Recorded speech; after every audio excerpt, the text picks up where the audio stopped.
Welcome,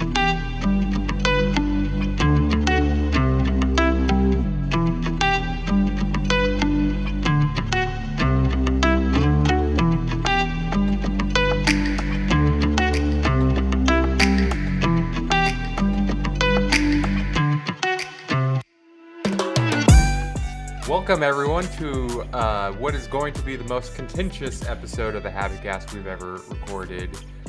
One that no one will ever know the struggles behind the scene.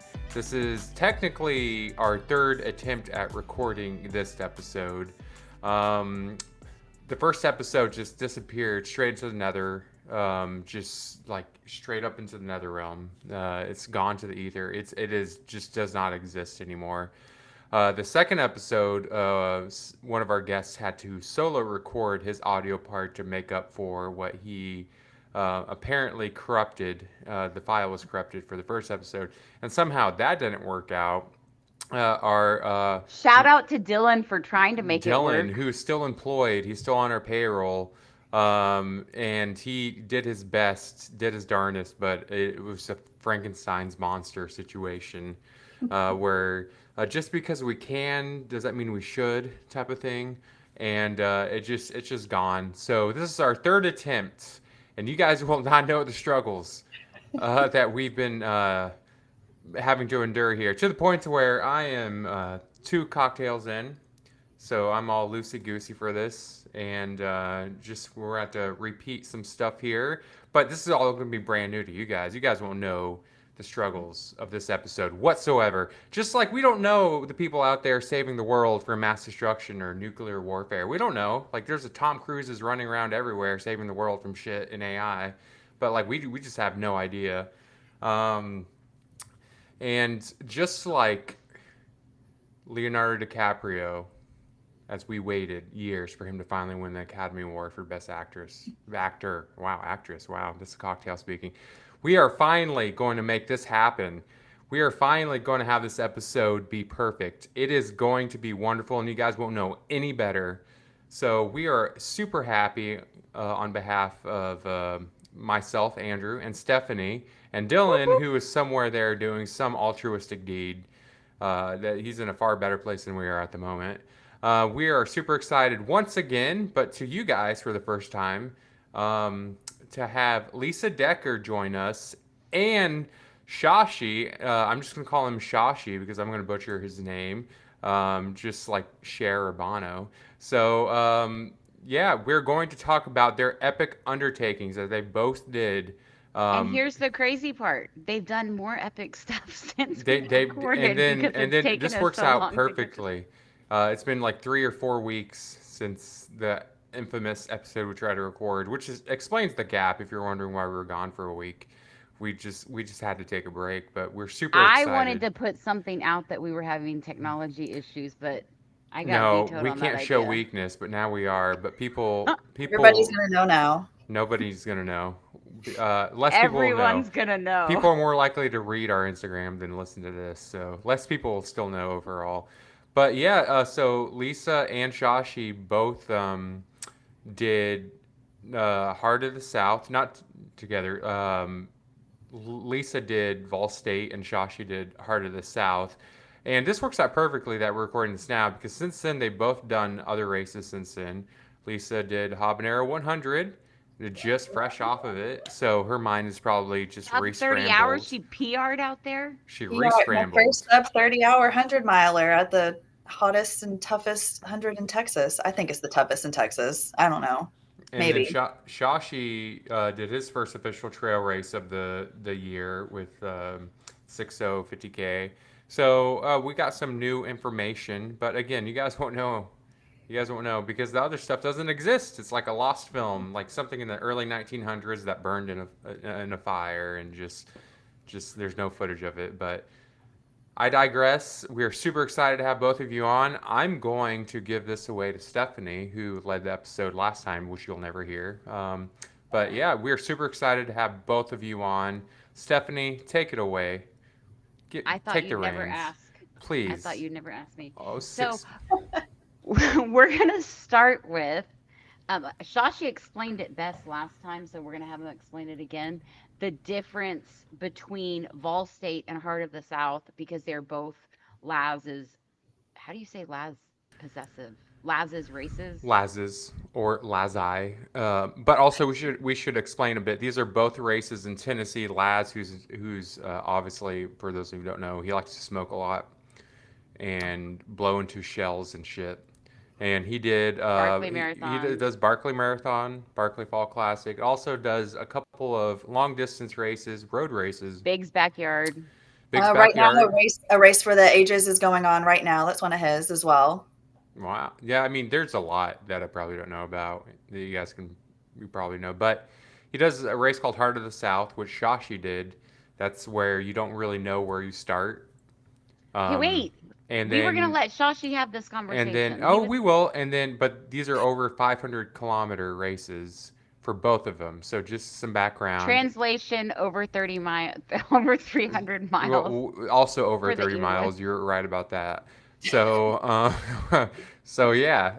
So just background. These are long 500-kilometer races plus that kind of take place around the Tennessee region, depending on which race you're doing. And they both did,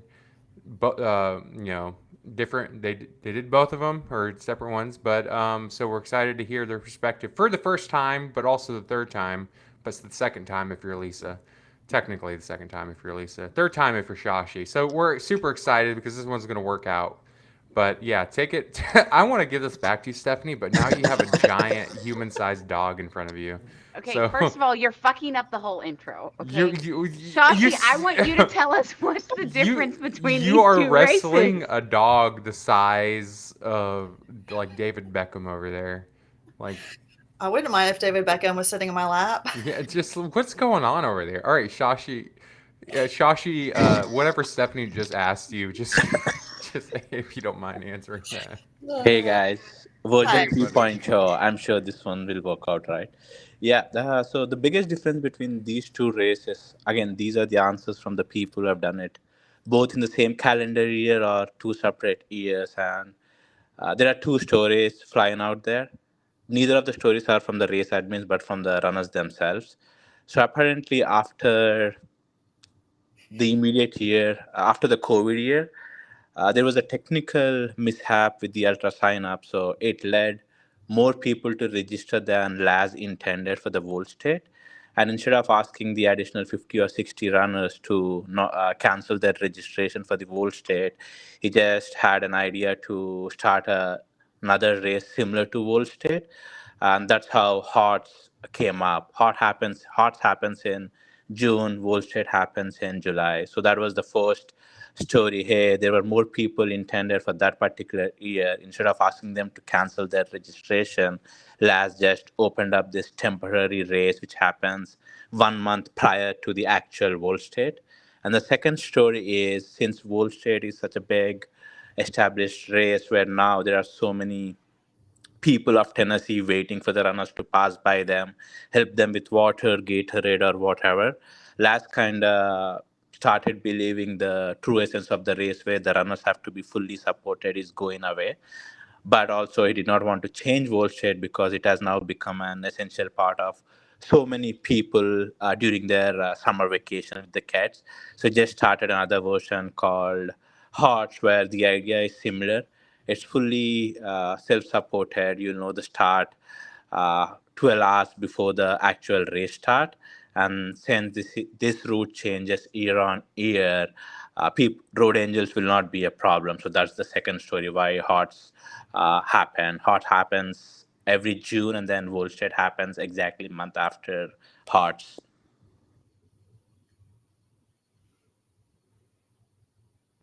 Okay, and Shashi, yours was kind of, I want to say it was a last minute decision, but I did not know you were doing this until I messaged you like a couple days before, and you're like, "Yeah, I'm out here waiting to start," and I was like, "Oh my God, like it's happening."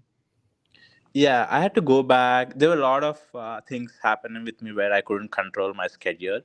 But I was registered for both Wall State, Hearts, and Arizona Monster like way early in 2024. My plan was if I can, let's try to do all three. but I had to go back home in February, and I got back late April. Even then, I was kind of on a 45 days in the States, 45 days out of the States kind of thing. So I didn't realize I could actually be there for the start line of either Hearts or Wool State like 2 weeks before. And then once I knew, okay, I'm like, okay, let me use Achilles Hills as a nice warm up to check how I'm going to do with my gear or whatnot. And then I just wanted it to be low key because even I didn't know what could happen with my status. Yeah, I think you knew on the actual day when I got on board. I think Lisa knew like 2 3 days prior to you, but yeah, I just wanted to keep it low key until I actually showed up at the start line. So then, because of that, how was your training looking since yours was am I doing it? Am I not doing it? Once I went back home, since the access to trails was not a lot, I just ran just to keep up with the base fitness, right? And then once I came back, I just kept running a lot of roads. So in the hindsight, I actually had a really good training block going into the race. I did like 3 months all road with a lot of mileage, more mileage than I ever did. So training block was really good. That kind of gave me a confidence that hey, I might be doing okay. But still, there were a lot of things which I didn't know. But as far as training goes, I entered the race probably with one of my best training blocks I ever had for any of the races. Oh, that's awesome. Okay, so then, Lisa, you knew all along, and you thought you were not going alone. So tell us how Correct. yours kind of looked different. Well, Shashi and I had signed up for Vol State together with the intention of doing it. I think he got in like 2 days before I did. They do a lottery for it. And when he was telling me that it may or may not happen, I kind of had a couple of freak out moments like, I don't know if I could do this alone, but I ended up meeting some amazing people during it. So, and got to do pretty much the whole journey. I was never alone. So that was always kind of my concern. Like, I don't know if I want to be sleeping on the side of the road by myself, but if there was somebody with me, I'd be okay. Cause I know you kind of have to be self-supported through this whole entire adventure. You've never slept on the side of the road before? I haven't, Andrew. No, No. I highly recommend it. Highly Nobody recommend. wants to. I don't think anyone wants to fuck with anyone they come across on the side of the No, road or sleeping. sleeping That's someone that is super confident. You yeah, did And not sleeping check in on no, sleeping if on some, oh, we have since moving to Houston, we've come across people in daylight on the side of the road that look well off, and one of them we were pretty sure was narcoleptic, and he just passed out and collapsed. But like, you don't, in general, you don't want to fuck with someone that you find on the side of the road sleeping. They're super confident. They could fuck your shit up. They're just like, they don't give a shit anymore. So that's just my viewpoint. Male, female, if I see you on the side of the road sleeping, that is someone that knows what they're doing, and they could probably fuck my shit up. But yeah. I don't have that kind of confidence. Yeah, after the Hearts, I just didn't want to spend another 10 to 12 days on road. Plus, with these races, right, like I said before, I am lucky to take off 2 weeks off work, still get paid, and go on this adventure of a hobby of mine. And then on top, 2 weeks because Wall Street follows like 3 weeks after Hearts. So to get another block of 2 weeks off, I guess that was just my an excuse. I just didn't want to be on a road for another 2 weeks. That's why I chickened out. I said, Lisa, hey, I don't think I'll be out there. But by then, she has already done the Texas Independent Relay solo. So I had no doubt she'd get it done. Yes, that race definitely gave me the confidence to know, okay, I can do this and not quit. Because that's the thing with these two races, right? You have zero control of when you want to quit either. Yes. Like we discussed yesterday, the race admin team is really small, like literally 4 or 5 people. These people go back and forth between the route, which is 300 to 340. So you would probably want to quit on a Tuesday morning. It could be 2, 3, 4, 5 hours till you get picked up. And even that doesn't mean you get to your car immediately. They'll hold up all the quitters in one hotel until Jan's van gets filled up. Only then will you be driven back to your car. So you could quit on Tuesday and don't get to your car until Thursday, Friday. It just depends on how many people have quit around you in the same time period. Will you tell us her name again? Because y'all told us stories about her because she was there for both of y'all's races, right? Yeah. Yes. So And the meat wagon lady who drives around and picks up people who are wanting to quit. yeah, her But full name But is doesn't Jan she? Redmond Walker. yes, But doesn't she have talks with like you can keep going because it's gonna be days before you get back to like she talks you out of it? She'll pretty just much. bully you into keep going. Not even talking. She'll bully you into keep going. Like she won't even unlock her doors to her car if she pulls up on you because if you sit in her car, like you're done. So, but and she'll Like drive. she doesn't want you to. She No, wants she you to doesn't be want you. committed. Yeah, If you're leaving, like you're getting in the car, then that's you quitting. So she's not giving you that opportunity to accidentally sit in the car. yeah, I pretty much. love it. She's Especially if she knows you are quitting for a dumb reason or it's not even deep into the race and you're already complaining, she straight up doesn't answer your phone, period. So you have no other option but to keep going. yeah. On day one, that first evening, I had a with my friend John, a top adopted the youngest runner in the race. He was like 19, named Grant. And I'd given him my number because I sent him some pictures and we had left him while we were going to a fire station that was open for us to sleep in. And he called me asking if I was at the fire station yet because he called Jan. I guess he's having his knee replaced soon. So his knee messed up and he couldn't continue on. And he's like, I called Jan and she basically said, I'm too far away from you. If you absolutely need help, like call the fire department. And the fire department didn't answer. So he calls me. And then the fire department actually happened to be driving by. And I was like, hey, there's this kid about a couple miles back that needs help. And so he got picked up and brought to the fire station. So she sometimes will just tell you, like, hey, I can get you for a few days, figure it out. So, I mean, I love that they have a person to rescue you, yes. but it's not going to be convenient and you can't get mad because they told you that going in. Like this is Yeah. the way the race is. I mean, she says So, she's had people quit 3 or 4 times during the race, but because she couldn't get to them, they're like, well, I might as well keep going. And they ended up finishing the race. So because she can't she get to knows you. what she's doing. Yeah, she knows what she's doing. If she's Yeah, done the because your race, she's only done option is the to race. either wait for 6 hours straight at a gas station for her to pick you up, or walk for another 3 hours to get to a possible hotel or another gas station.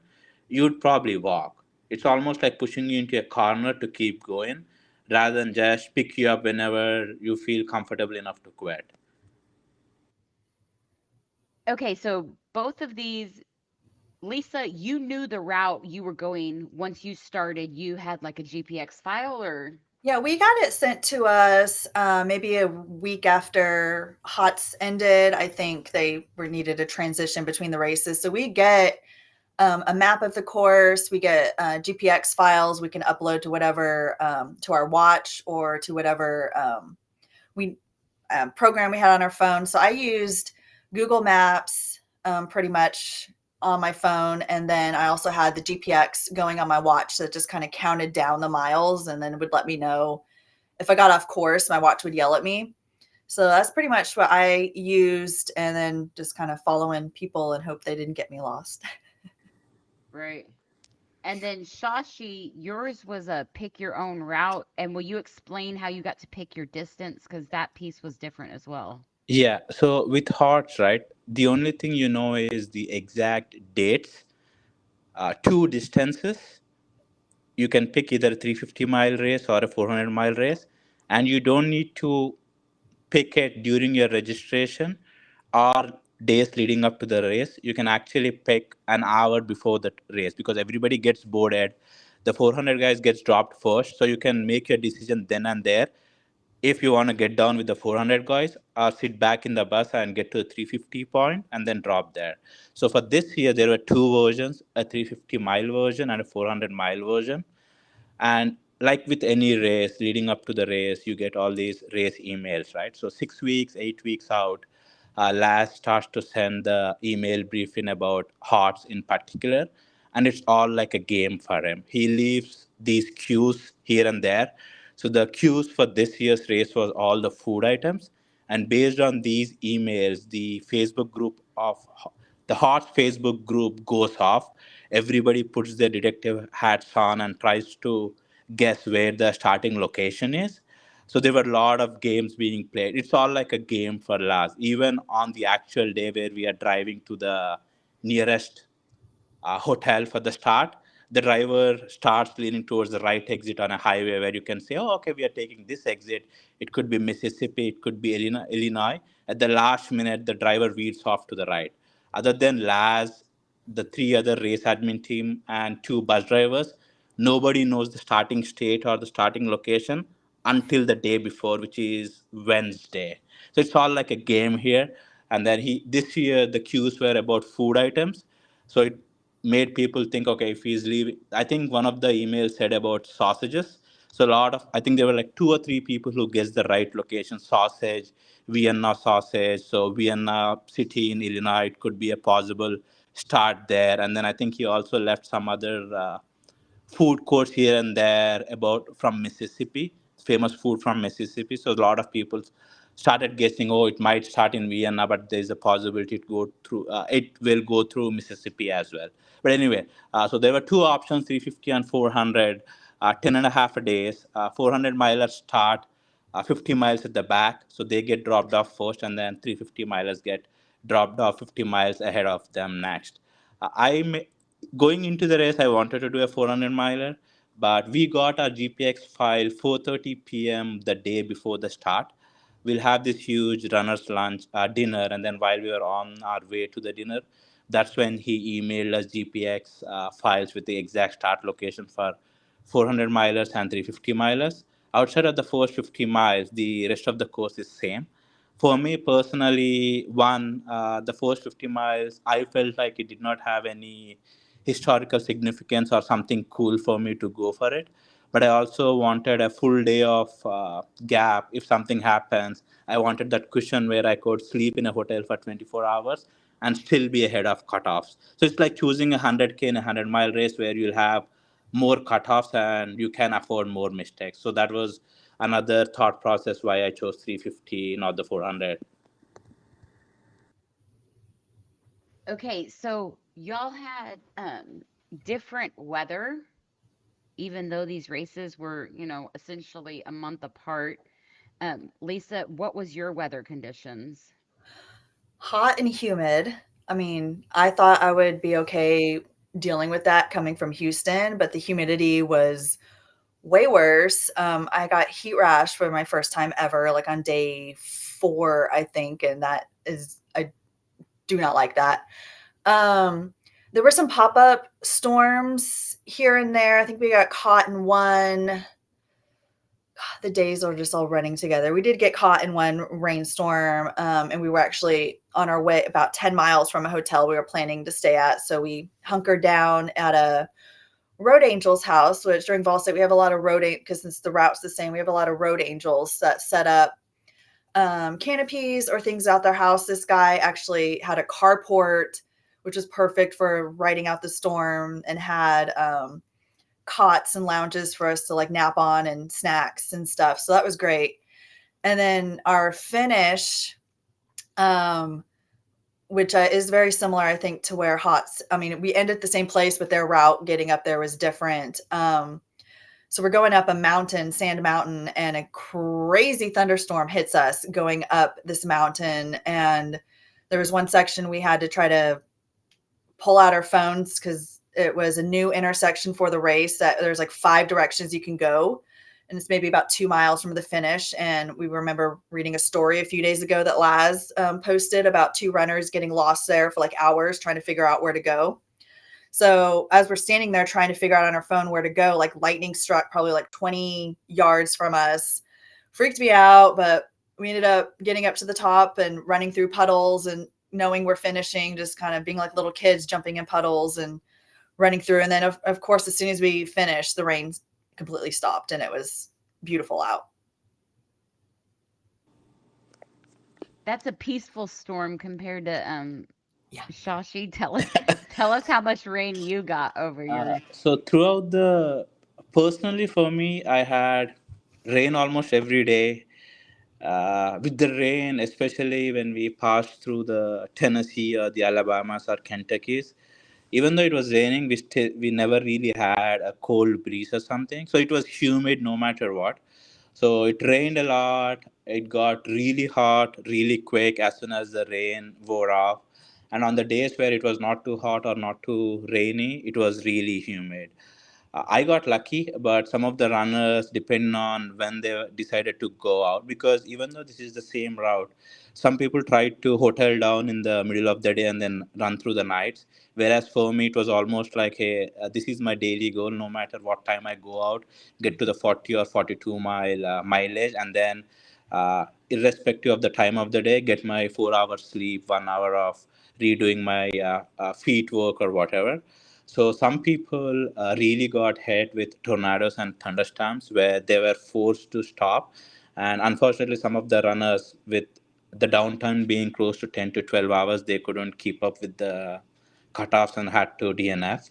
But yeah, outside of the last 16 hours to the finish, it rained on me continuously, or it got really humid. The problem was when it rained, it really poured, so my backpack got heavier. I was super drippy with all the rain. So it did have some difficult days to deal in terms of weather. But like I said, I got lucky where I missed most of the thunderstorms and lightning. And it caused you to carry a soggy sandwich. Yeah, so uh, most of my race, we always had deserts of 16 to 17 miles of nothing. Either one gas station where you had to get on time or not. But moral of the story, every day you'll have to go through this stretch of anywhere from best case scenario 17 miles to worst case scenario 26 miles of nothing. So by day three, I realized, okay, instead of gas station food, I started taking 2 foot longs from the subway, cut it into four halves, and then put it in my vest and carry it, and then try to eat it. But yeah, as with rain, I just couldn't keep them dry anymore. So there was this day where I was really hungry. My sandwiches were really soggy. I had nothing else on me because by then I already ate through my emergency calories of all the liquid gels or the tailwind. So I just had to sit there and eat the soggy Subway sandwiches, which in the hindsight kind of made me more grateful and have a lot of gratitude for what we have in life in general. Like we come back from these races, we can sit in an AC all day, Uber eat whatever we want, go to places in air conditioned AC. I think that's another reason why I came out of this race with a lot more than I anticipated. Just being grateful and have a lot of gratitude to the things we have in life, and rather than complain about what we don't have, be happy we are in probably top 1 percentile of the population where we have roof over our head, something to eat every day, That's and not to forget my laundry which I've carried over two state borders because I my race clothes, because I ran in pretty much the same gear. I had one really lightweight windbreaker and then rain pants just in case. But with the rain, they got so soggy. I just had to carry them to a laundromat from one state to the other state. so that leads me into my next question. And I don't know if y'all need time to think about this.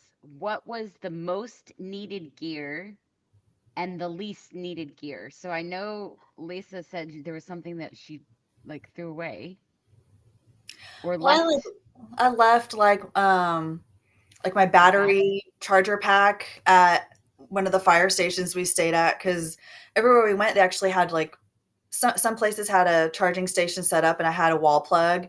Or if we would stop at like we rested a lot outside of Dollar Generals during the day. So we would resupply at a Dollar General and then sit outside like hobos and eat our food and lay down and nap. And they had plugs out there. So we would just plug in our stuff and take a nap. So I was like, I mean, I don't even know how much that little thing weighs, but and plus I used it the first day. And once it's dead, those things take so long to charge. I was like, just get rid of it. I You're don't not going to be anywhere for 8 hours to let the whole thing know. reset. I don't even know what my most used. I don't know. I had a Dollar General gift card. That was great.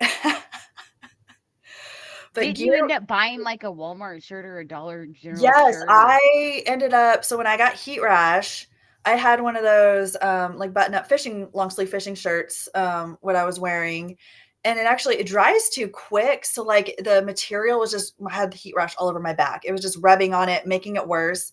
So I bought a Dollar General cotton t-shirt. One of them I kind of cut up and made it into a tank top. And then I actually ended up getting another one later down the road, and it stayed wet and cool on my back and made me feel good. So I finished the race with a Dollar General shirt, and one of the girls I was with, Jessica, did about 170 miles in a $22 pair of Walmart shoes she bought. So That was the story. yeah, Yes. so you do not need expensive stuff to get across, like to do 300 miles. You just need some Dollar General clothes. I even bought Dollar General pajama pants because I was cold one night, and I brought a space blanket, and someone commented, not about me, but that space blanket sound like a dozen squirrels fighting in a plastic bag. And I didn't want to be the asshole keeping everybody awake with my stupid blanket. I did that one night. So I just bought extra pajama pants to wear, because it did get kind of, when you're sweaty and there's a little bit of a breeze and wet, like it got cold overnight, and I was shivering while I was sleeping on the side of the road or on a picnic table or the gas station, wherever we were sleeping that night. Okay, so Shashi, what about your most needed and then any gear if you dropped it? So before going into the race, there are a ton of podcasts out there, especially for Wall Street. And essentially, since both of races are so similar in terms of logistics, I did a lot of research. I packed, repacked several times. But one of the posts I came across in the Hearts group specific was one of these veterans who has done a lot of long journey races. He one day posted on one of the guys were asking, hey, all the previous runners who finished odds, give us your top 10 must need and top 10 do not need less. He just commented saying, for a race of over 350 miles, you cannot pack your fears. So he essentially said, no matter how much you try, you cannot pack your fears for over a 350 mile or a 400-mile race. There will always be something which will come up which you'll not have on it. Also, at the same time, you'll probably be carrying something you'll never need it. So I just went off by that, tried to carry as minimum as I needed. I think one thing I'll probably must is, at least for me, was the exoskin undershorts. I think with the rain, with the heat, sometimes there were periods where I just couldn't redo my lube or whatever. I think that is one thing which I'll probably have an extra pair if I can, and then get rid of my rain pants and rain jacket, because no matter how good of a quality rain jacket or rain pants you have, you are going to get wet. So I think I'll just carry a super lightweight poncho from Walmart next time. So carry an extra pair of exoskin unders and then get rid of all my rain gear and just go with one super cheap poncho. Even if I can throw it off, I can always buy a replacement in a dollar store or a Walmart. That's some good thinking. Okay, now who both of y'all had different experiences on who y'all ran with because it was strangers. So I want to hear, Lisa, who did you end up running with like throughout the race? So the final group, we ended up calling ourselves the trauma bonded trash pandas. And we all kind of just got collected throughout the race. So I pretty much stepped off the ferry with this guy, John, who actually lives in Dallas. And we did the first maybe full day, just him and I together. And, we always leapfrogged, and you would meet up people at different angel stations, or you would see people we stopped at McDonald's or in gas stations. The next day, while we were heading into the next kind of bigger town, we hooked up with Jessica and Sam. And Jessica was actually my roommate went the Wednesday before the race. If you select to do the bus and hotel and you don't pick a roommate, they just match you with someone like same gender and similar age. So her and I already knew we got along. We had fun. So the four of us became just pretty much spent the rest of the time together. up until forgot what town. We were heading towards the Tennessee River, and I think that must have been Saturday night because all the drunk rednecks were on the road and I was having a panic attack. Mike we had leapfrogging a little bit, and he came up with us and we were like, "You want to hang out with us tonight?" And he did. And so the 5 of us ended up sticking together well past the 200-mile mark. And then John ended up going ahead. He was feeling good, wanting to go faster, spend time with family. So we're like, yeah, go ahead. Like, he finished maybe a day ahead of us. And then Jessica, Sam, Mike, and I, stuck it out pretty much till the very end. The host hotel that they had, the Clarion, where we pick up a tracker before going up the mountain to the finish. We decided to stay there Friday night, get some sleep, and then get up super early Saturday to finish the race. So we all just kind of pitched in and get a hotel together. Mike ended up falling a little behind and finished like an hour behind us, but it was great. And we still like text all the time and planning other races together, talking about what are we doing next, or who got into who applied for the lottery for next year, or if anybody's doing it. I think most decided to maybe do it every other year. I accepted my invitation, by the way, for next year. Don't know if I'll be able to make it, but I'm on the list for next year for Vol State. But yeah, so I kind of wanted to talk about that. You guys are both in for the same races you just did. I saw you're in for Vol State again, and then Shashi, you're in for the 400 miler for part of the South, which honestly I'm looking at myself. You should do it. Yeah, it would. This sounds right up my alley, dude. I fucking hate myself, so like, why not just like do? Can we not have negative self-talk? It's not negative. This is a good type of hate. I think Andrew and I cannot even run more than 2 miles in a race setting. Ultra running, hating yourself is different than like real life hating yourself. No. This is a good type of hating. Say something nice about yourself. No, I love myself. Look at me. That's not saying something nice about yourself. Well, just like there's so many nice things to say about myself right now. I think even Wes is in for the Vol State. Wes Plate. Yeah. Yes. I saw his post. That's exciting. A lot of these people, I know. I love Walter Handloser. He's trying to go for a record for most 200s in a single year. So he signed up for the 400 miler, which I'm like, you didn't have to do that.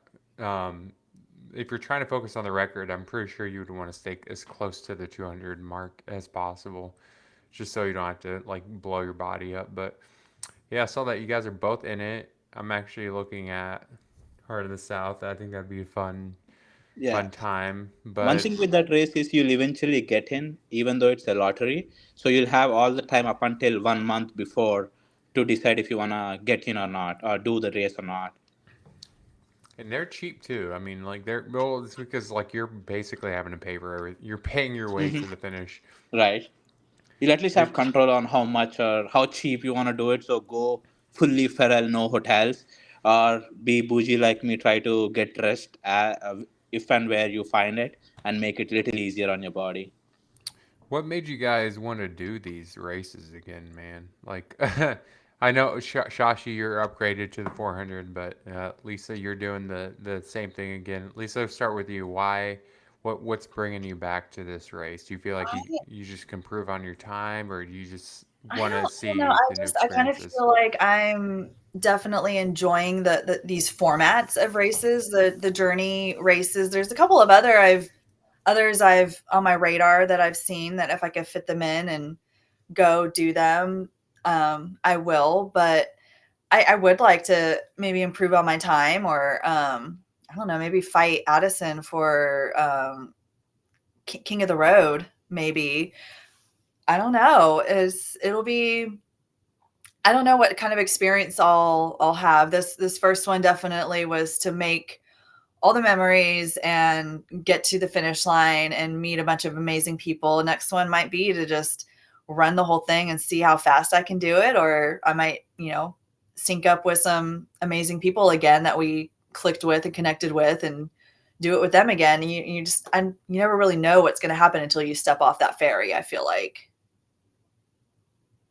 What And is for me, the even though the heart says 400, Andrew, it will still be two options, option A and option B.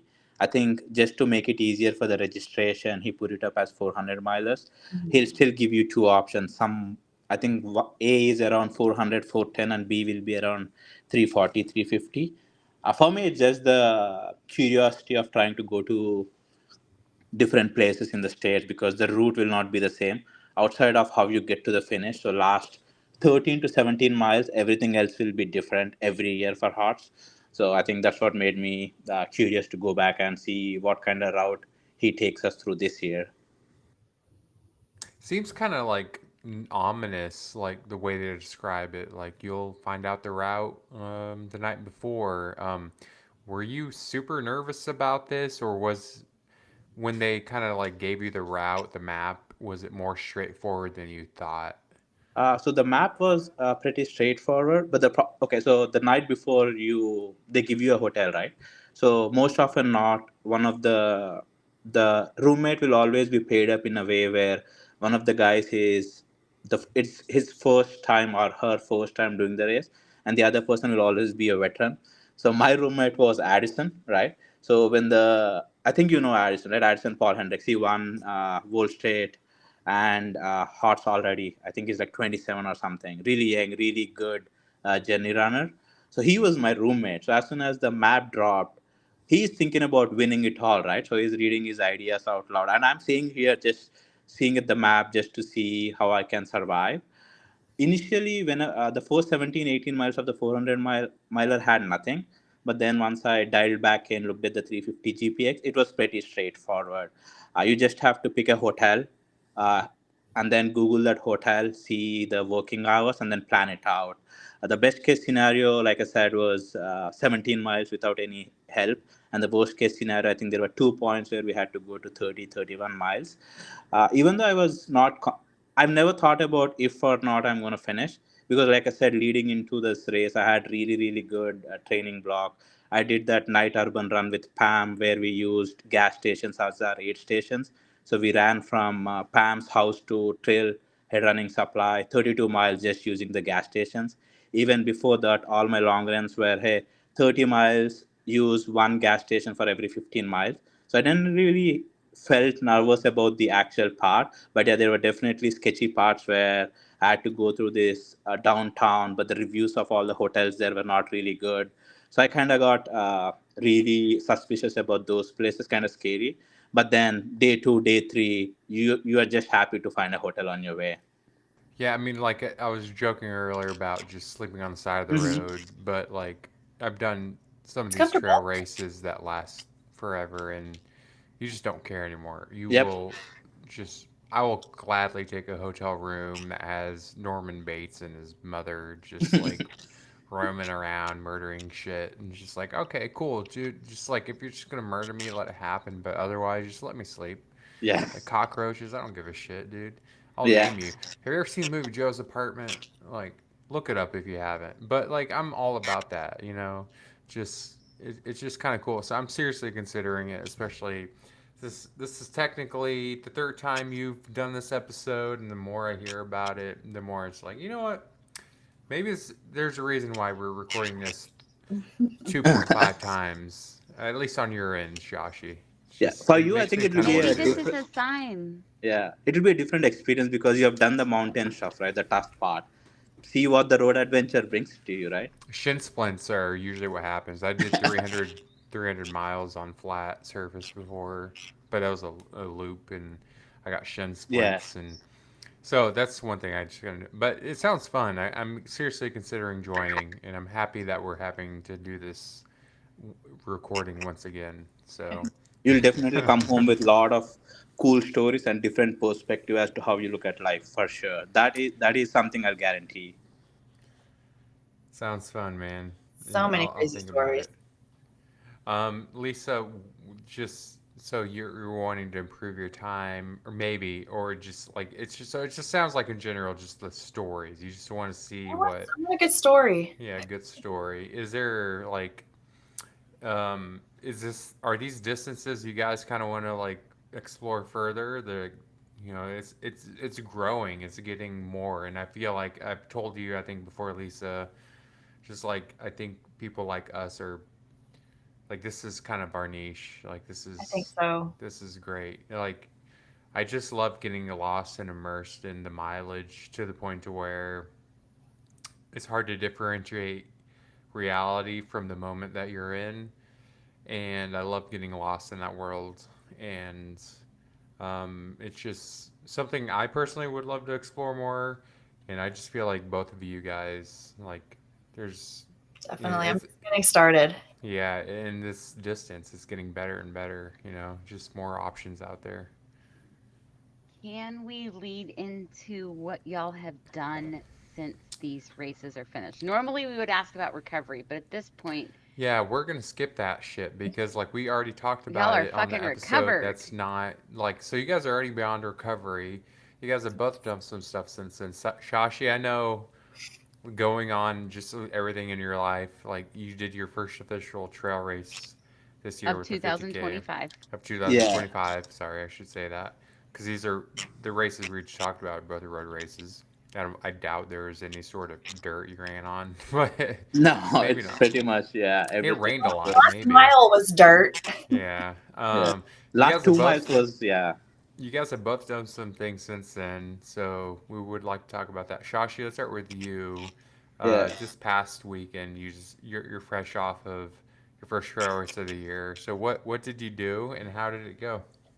It was fun. I think before this road, I think I told Stephanie about this. Like, I really want to get good at 100 milers too, not just death march the last 50K or something. So once my goal always was, hey, let me finish this road race and then try to get back to trails. Get good at 100K so that way I can survive the last 50K in a 100 mile where I'm not just walking for like 20-minute mile, 30-minute mile. So that was one of my goals after this race. But unfortunately, I just got out of it mentally. So it took me a lot of time and effort to go back to the trails. I finished this race at the end of June, and I did not go on to a trail until I think second week or third week of August. But yeah, I did like two trail runs at CRP, and then I kind of told myself, hey, let's just book something on the calendar. So I put 50K as there for the 6 hour ranch. It was definitely tough, but I think it kind of reminds me why I love trails too, especially the local ones. It was so good to see all our friends. There were a lot of us at the 6 hour ranch, but yeah, the 50K I did, I think 2 days before, is my slow introduction back to trails. I think from here on, I want to spend more volume on trails, try to get better at 100Ks, and eventually find a good 100 miler to do next year. But that's where my training and plans are moving towards. Like, so 60 just Blaze Trails, God bless them.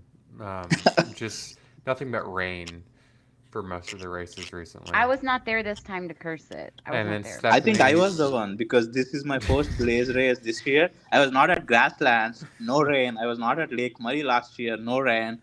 And then of all the places, I go back to Sixo Ranch and I bring the rain. Like, it never rains there. Grasslands two, not this past year, the year before, last year. It Yeah. was the worst experience of my life. It was Where horrible. Horrible. a race, you're like, oh shit, I'm gonna do.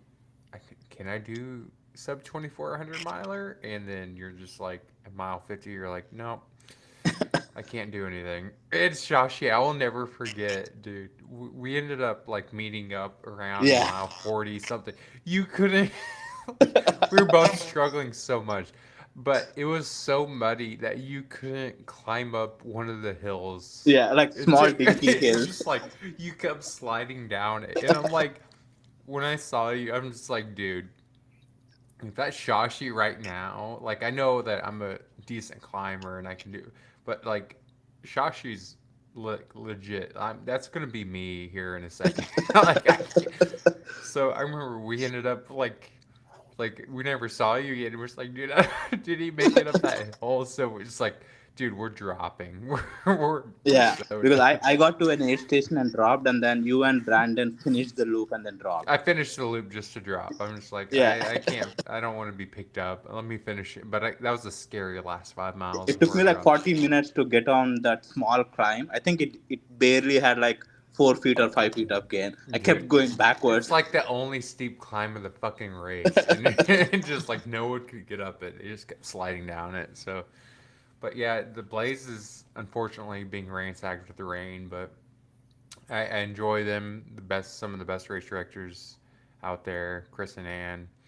I got to And talk to Chris for a little while today because I went up to Trailhead for the 6 hour relay. I did not run. I just hung out. It was the best time ever. but yeah, so um, everyone that endures their races, congratulations, because like unfortunately they're in their rain era at the moment, or moisture era, I should say. So congratulations, everyone did it. But moving on, Lisa. I was about to say. Yeah, we're gonna move on to Lisa over here because one of the probably the hardest 100 miler in Texas. There's I think six, to the point to where we did a Regina, who I want to shout out to her, helped spearhead a movement where if you do all the 100 milers in Texas, which at the time there were six, I don't know if there's been some stealth addition to it. I don't know. Someone can correct me on that. But possibly the hardest 100 miler in Texas. And one of the hottest races in the country is Habanero 100. So hot that due to the overwhelming amount of relay runners passing out in bathrooms and being found out, and all the EMS having to show up, they had to move it back a few weeks. But it still doesn't matter. It's still either super hot or super humid. This year was no different. I paced one loop and I was like, that's it. I'm just going to do one loop because this is so hot and humid. Yes. So it doesn't matter. August is August in Texas, which is the hottest and most humid month of the year. So Lisa, fresh off of her Vol State finish and all of her Memorial Park runs with Mo, by the way, which I see on Strava all the time. I need Yes, to. our 4 a.m. standing Sunday morning at Memorial Oh, I Park. love it. I'm so jealous. Can So we officially jealous. say he's back? He's back. I always see Mo, He like signed Mo, up for 100. Yeah.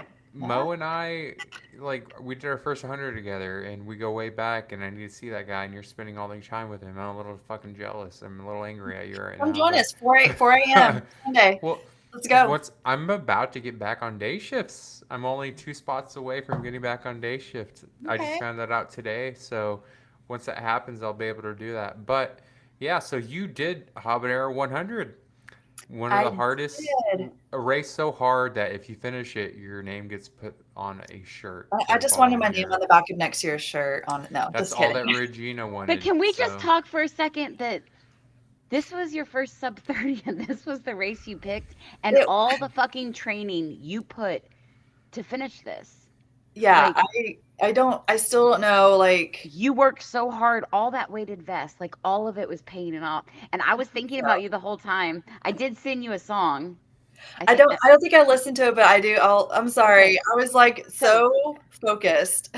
So the song is, it's like bark like you want it, and it's completely inappropriate. But when I was running and listening to it, I was like, walk like you want it, walk like you want it. So that's what I was sending you, is like, but then I was like, if she listens to this, she's going to be like, why is she sending me this song? Yeah, Yeah. and the race just went like perfectly. I feel like I knew like I try not to do the ultra math because that has Because gotten me you in trouble. trained.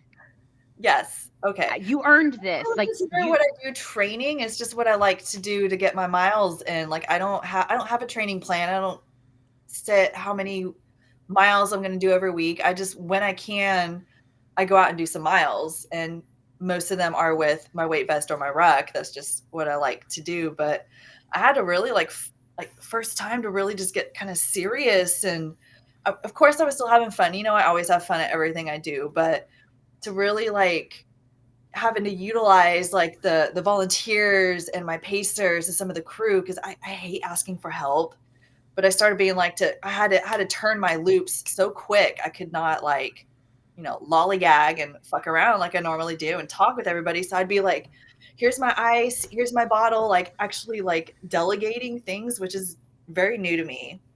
And then I think I had to really set a plan on Sunday because, it starts at noon on Saturday. We don't finish till 6 p.m. on Sunday. So at 6 a.m., I had 12 hours to go and like 6 loops. So I just made a mindset, like I have to be out on my next loop before the top of the even hours. I have to be out before 8, out before 10, out before 12. And just that system worked. And my loops, looking at them, they were just like, it's still baffling to me that what kind of runner I'm becoming. It is, I mean, I get that you see it as baffling, but from the outside, and you see it as like not training because you're just getting miles in when you can and you enjoy it. But from our perspective, like, I'm not fucking going out nowhere with a weighted vest. Do you know what I mean? Like, you don't see that as training. Like, that's just, you enjoying what you do. But like, you put in work and I understand you're like, oh, everything was perfect. But that's because of the shit you did. Like, you were strategic. You earned that. Like, it was not gifted to you. It wasn't a perfect race that was gifted to you. You fucking earned that. Thank you. Yeah, and You also that race is tough because it's mentally exhausting us. So going into the race, you knew how hard it's going to be because you did your 100K last year. So that's an added pressure here, right? Because it's not like one of the grasslands where it's picture perfect. You can PR, but then all of a sudden it rains, so you kind of have an excuse. Hey, things got shit here, so I DNF. But knowing into the race, how tough, how brutal that course is, just to have the mindset, I rugged 100K last year, I'm going to do my first sub 30 100 mile, and of all the races, pick this one. I think that's where you already knew it's only a matter of time. So I have so much respect for people who get their 100 milers there. It's such a brutal course. Thank you. Well, so Lisa, so Stuart is a Fort Worth, like, we've known, at least Stephanie and I have known Kat for a while before she started doing hundreds. I always get irritated because, like, she gets away with her sandals for everything.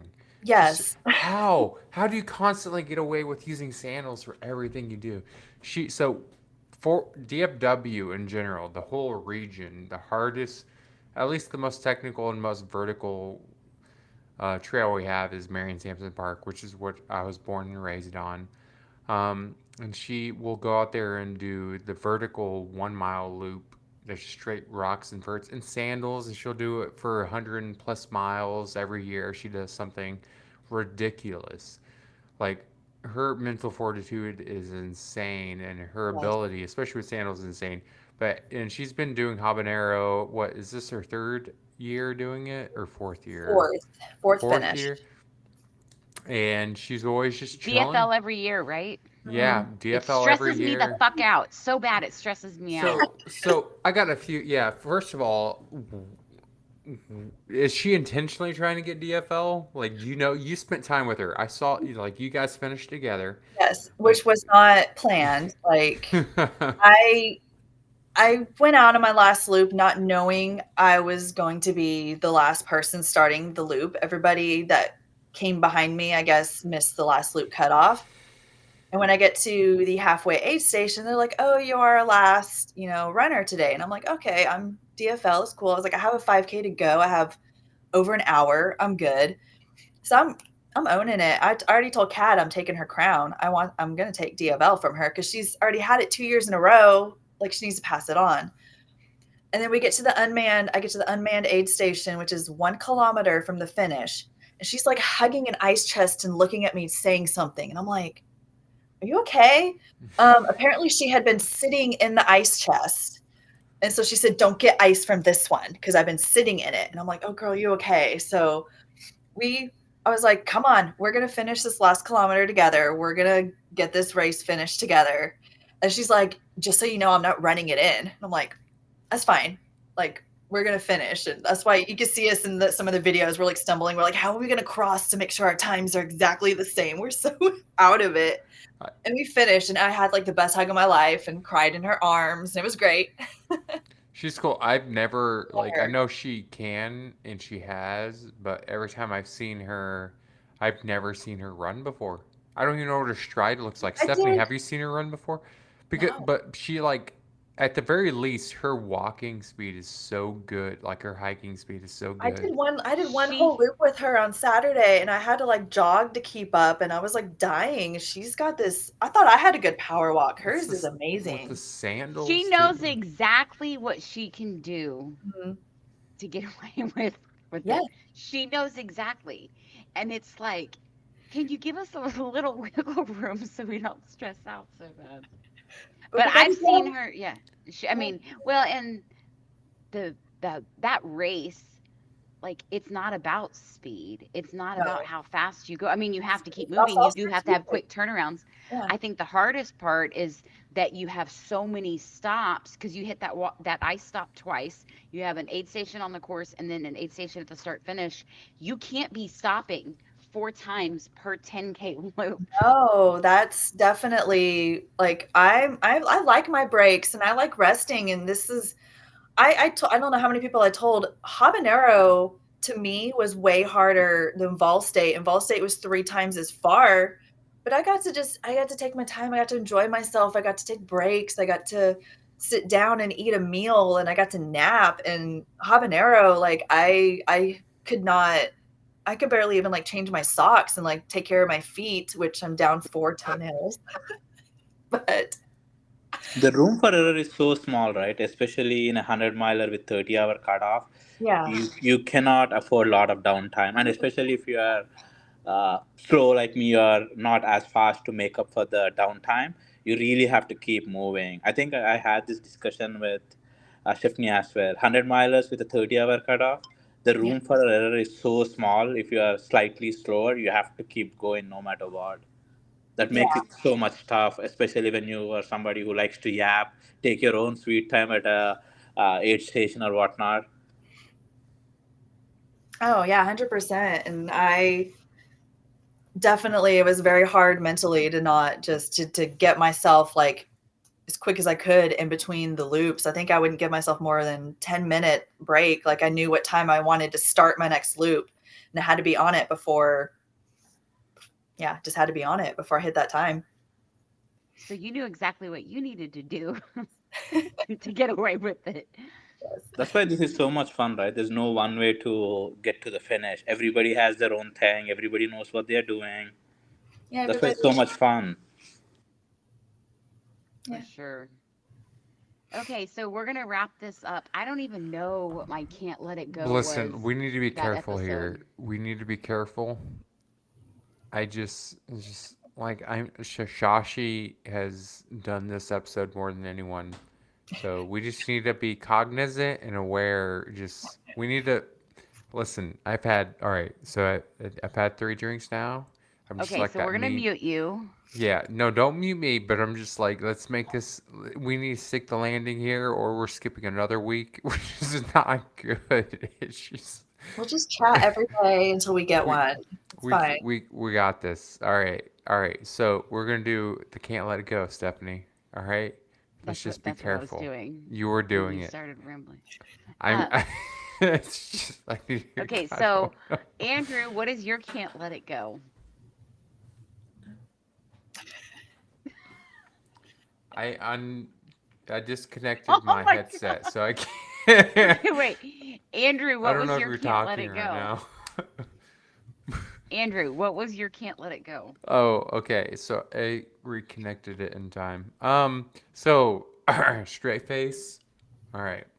Not that anyone watches this, but so Regina just had surgery. She had a hysterectomy.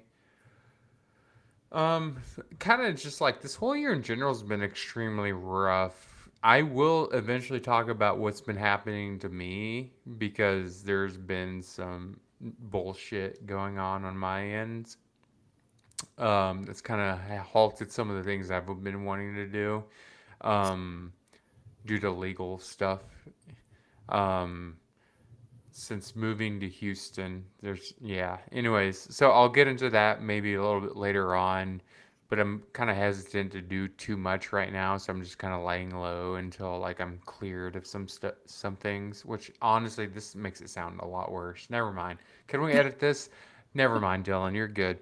But then Regina's back issue earlier this year with the surgery, and now her pain that she's been dealing with for years. She had to get a hysterectomy. She posted about it. So after this, we're gonna go on a walk, maybe around the block, see if we can do at least a quarter to half a mile. She's doing okay right now, but her focus is on her. It's her birthday in a few days, September 3rd. So try to make this her birthday month. Um, it's been an extremely difficult year though for both of us. With the highlight being Arizona Monster 300, which was a great highlight by the way. I mean, but the peak was insane, but it's been kind of like relatively lower since then. But hopefully this is it. We're getting over some things, some unnecessary things, which I can't wait to talk about. The past 2 weeks have been ridiculous. So can't wait to talk about it, but I can't really say much right now. But Regina's doing great. Like I said, we're about to go on a walk, and then we'll see. Probably won't be doing much until Dinosaur Valley. I'll probably try to do something in Dinosaur Valley, but until then, um, yeah, this has been pretty rough, but I'm excited for the finish. The finish, or the I can see the light at the end of the tunnel, basically, for both of us. So, and I was at Habanero. It was great. Yeah, it was good seeing you. I ran behind you and Mo for a bit, Lisa. I was pacing David, and we actually kind of a few times. I don't know if you saw us. We actually started running on the second half, and we saw you in the distance a few times. So, but David did great. He gave it his all, and he didn't get the finish he wanted, but he'll be at Dinosaur Valley. So I'm excited to Good. see him there. But he ran strong. His last loop was his fastest loop in a while. That's his first loop with a pacer.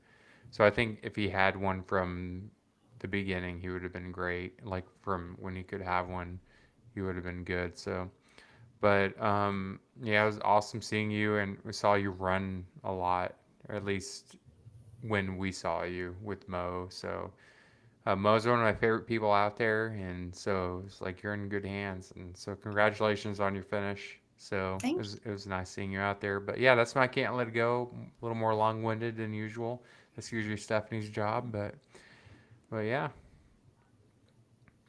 that's it. Okay, Lisa, what's your can't let it go? Well, still in my fucking era. We'll start with that. With your feral and hungry as fuck shirt. Feral and hungry as fuck. Yeah, where's the aid station? My trash panda. Um, Basically, yeah, I'm having so much fun going and doing these things that I normally 2 years ago would have never even looked at doing. And I'm also making some other bigger changes in my life. So that's why 2026 might look a little different depending on things that happen. I can't really talk about anything, but I'm excited to start thinking about my future more and not just kind of be settled in the comfortable and the knowing what's going to happen. So I'm kind of excited and nervous and scared, but yeah, and I'm signing up for more races that are kind of new to me, and I'm excited to just kind of branch outside of Texas a little more too and see what's out there. I love it. Okay, Shashi, what's your can't let it go?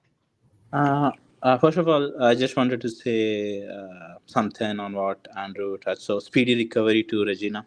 You always come back stronger. That's who you are. You are really strong. We are all rooting for you. Can't wait to see you. Like I always say, we need more people like you in our sport. So, you can't. We need you out there as soon as we can, and we are all praying for you. Get well soon. Dude, thank you, man. And like, I'm seriously considering, like, it would be awesome to join you next year at Vol State, or not Vol State, Heart of the South. Honestly, though, like knowing me, I will just accidentally sign up for the wrong thing or do both. I don't know. But like, yeah, man, and it's just like I know you've been having to deal with some of your own stuff, but you came back strong here with the Heart of the South, and then like it's cool seeing you around here again. We haven't seen you in person in a long time, but I look forward to it. I need to visit DFW again. I need to see all of you guys since I'm separate, and at least even Lisa, you're technically not in Houston, so Yeah. like Hey, but you were at yeah, Huntsville State Park. I could meet you at a Huntsville State Park. I mean, you Let's could You do a tell me do when. Huntsville I will one. drive there on a weekend and do a long run with I'm you. just not a fan of it. Huntsville. Like I'm I mean, my just name's not Mo, but I could meet yeah. you. They're 2 o'clock in the morning weighted vest runs or That's whatever my the fuck they do. jam. That used to be I my go at jam 4 o'clock too, and every then morning. I got thrown a night shift the second I got moved here. But trust me, I'm about to be on day shift when that happens. You'll catch me at Memorial Park within reason. I probably need to be with somebody else at all times just for safety reasons. But yeah, so Okay, so my can't let it go. One, my dog, I cannot wear her out. Like I ran her 3 days in a row and she's still like chewing up stuff but I met Richard and Karen at the brewery this weekend and Karen brought their dogs and she finally like wore Lola out that the next day she slept in. But she's getting so fast and it worries me that I'm running too much road. So it was a 3 day weekend and it rained most of the weekend, so I only hit one trail.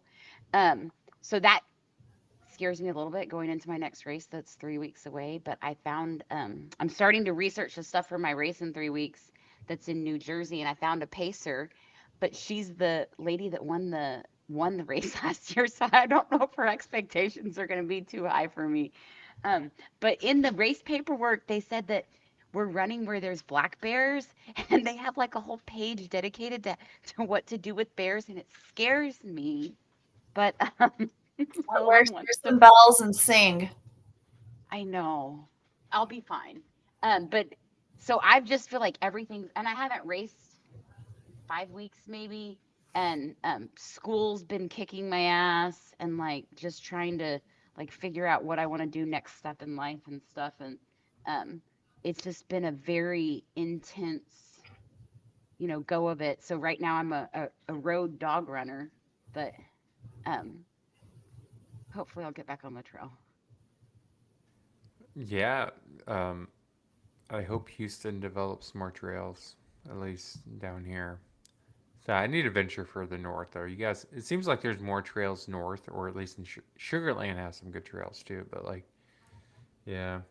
But anyways, thank you guys so much for joining. Again, thank This has you been a again. miracle. We'll see, though. We have to press the end button and see what happens And after pause that. and let everyone But I think upload. this worked out for the better because you guys have both done things since then, and signed up for things since then, committed to things since then, and I'm like, maybe I'll commit to something because of Do it. that.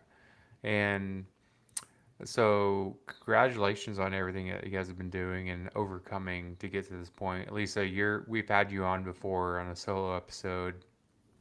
Just everything that led you to this point, just your transformation has been amazing. Yeah. Shashi, we've had some epic moments together from from basically the beginning to across the years when you were one of the most positive people I've ever ran with. Came out to Zion for my shit show last minute. Like, you're one of the more positive people I've met, and just like a great person to be around. And maybe I'll see you out there next year for Heart of the South. Who knows? I'm looking at it, man. You're kind of making me You want should to do do it. it. Yeah, register. Yeah. It's way cheaper than all your 200s, Yeah, and super you get, cheap. yeah, and you get, within a reason, you get decent amount of money back too, Here's as the long as thing. somebody is able to fill your position. I love gas stations. Yeah, that's what I'm gonna say. All the burritos, So you have to come in as a awesome, favorite dude. to win the race. Gas station food and running, what The, not? the the more opportunity for foodborne illness, the better. Like, it's just I want everything deep fried in my mouth at all times. Just like this is me like after 3 cocktails, but I'm just like even me not no cocktails. I just want everything deep fried in my mouth, man. I'm a gas station connoisseur. I need this. So like honestly, that's making me want to do it. and I'll sleep on the side of the road. Remember, if you take one thing away from this episode, don't fuck with someone sleeping On the on road. the side of the road. Like just like you never want to fuck with somebody. My favorite move, if someone's trying to fight you, just tell them, "Hey, just 1 second, sir," which just happens more than I'd like to admit. And then you take your shoes off. You take your shoes off, that person's about to fuck you up. Just like someone you see on the side of the road, sleeping with full confidence, is about to fuck you up if you mess them up. So, yeah. I want to throw one more thing out there. Go ahead. Rob Goen. I don't know if I'm saying his name right. Goin, yeah. Okay, so I didn't say it right. He is having, he's going live today at 7 p.m., which will be past by the time this releases. But I was on the little art for the event.